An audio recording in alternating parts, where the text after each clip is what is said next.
Have a seat. Try to keep your voice down. What? Why?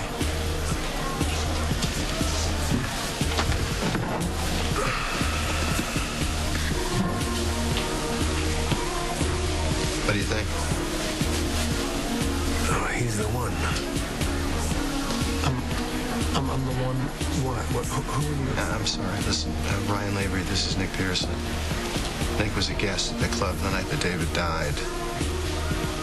Why don't you tell him what you told me? Well, you almost knocked me over when you were running down the hall. I don't remember. Well, you were pretty out of it. You looked a little rough. And you said the strangest thing. What did I say? Someone's gonna die tonight. Nick, do me a favor. Would you give us a minute? Yeah. I'm sorry, okay? I know how much this complicates things, and I couldn't do it any sooner. I had to go through every single guest that was at the club that night. He was the hardest to track down because he's on the road a lot. He works for some hotel chain, and unfortunately, he's the only one who had something interesting to say. Last but not least, But why did he keep quiet? Well, you heard him, you know. All he knows is he was walking down the hall. He sees you, you're out of it. You look like hell. He didn't want to get involved, so he just left before David collapsed. You okay? This means that Greenlee is innocent. I must have done it. I must have been the one that killed David. It doesn't necessarily mean anything, okay? It's not definitive. Why else would I say that? Why else, Dad? I mean, you already know that I had a knockdown, drag-out fight with Hayward. Exactly. You had a fight with him. For all we know, you got up and left with Hayward still alive when you ran into Nick. You know? You'd been beaten up, you were drugged, you were upset. You probably said what you said because you were talking about the fight. I probably said what I said because I just poisoned the man that I hate.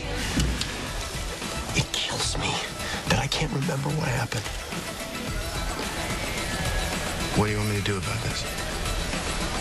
What do you mean? Do I want you to go to the cops with this? Yeah. Let's get one thing straight. I work for you. I don't have to say a word to anybody about this guy.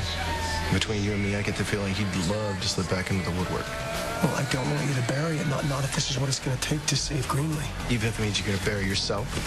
You got to go to Jackson with this because he's already planned to implicate me as a suspect in the case to help Greenlee. So that's what we got to do because this will give him some solid evidence to back that up. Yourself, okay? This isn't a game.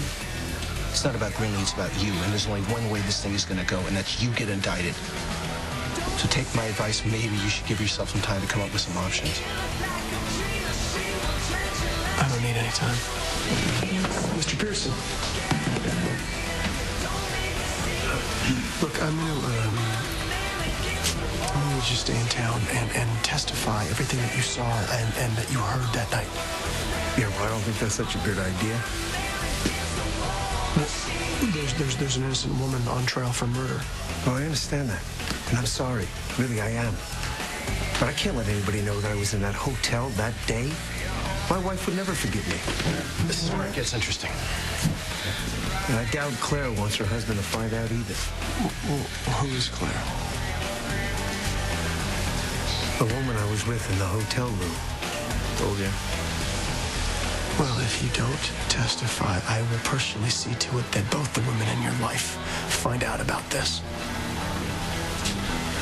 And don't look at me. I'm not the one that's got everything on the line. I wouldn't cross it.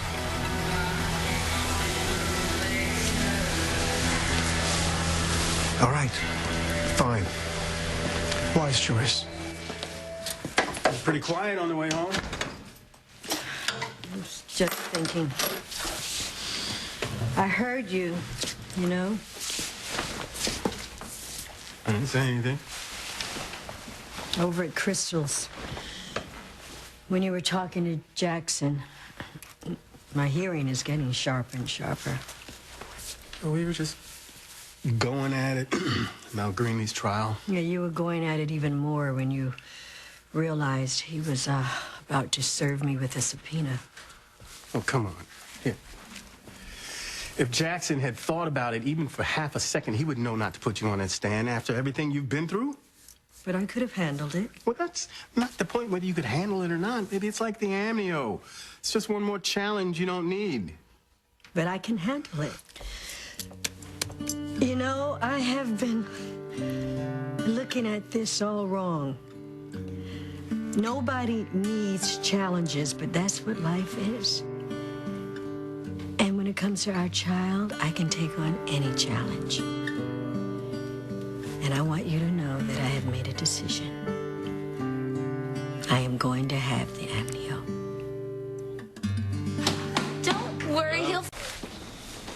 Labor. Well, it's done. I got Nick checked in. All right. Great. And we're cool, right? Just keeping this between you, me, and Jackson. What do you mean I'm cool? You're the one that's got everything on the line.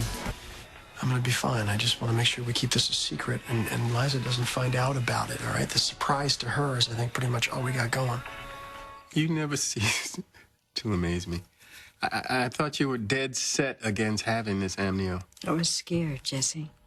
Part of me still is. And another part knows that I'm being a little irrational. But you know what? I have you.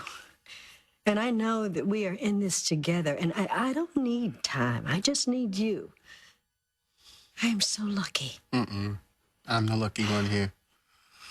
I want to hear your take on things. You know, I don't want to be the arrogant doctor who always thinks that she knows better, or the blind person who doesn't want anyone to help her.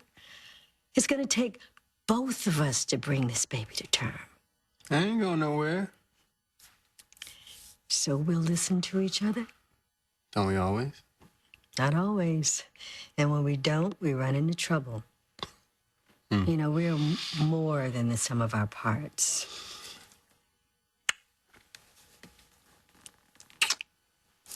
So, I want you to call the doctor, schedule the test, and then do just one more thing. Anything you need. Give me another kiss.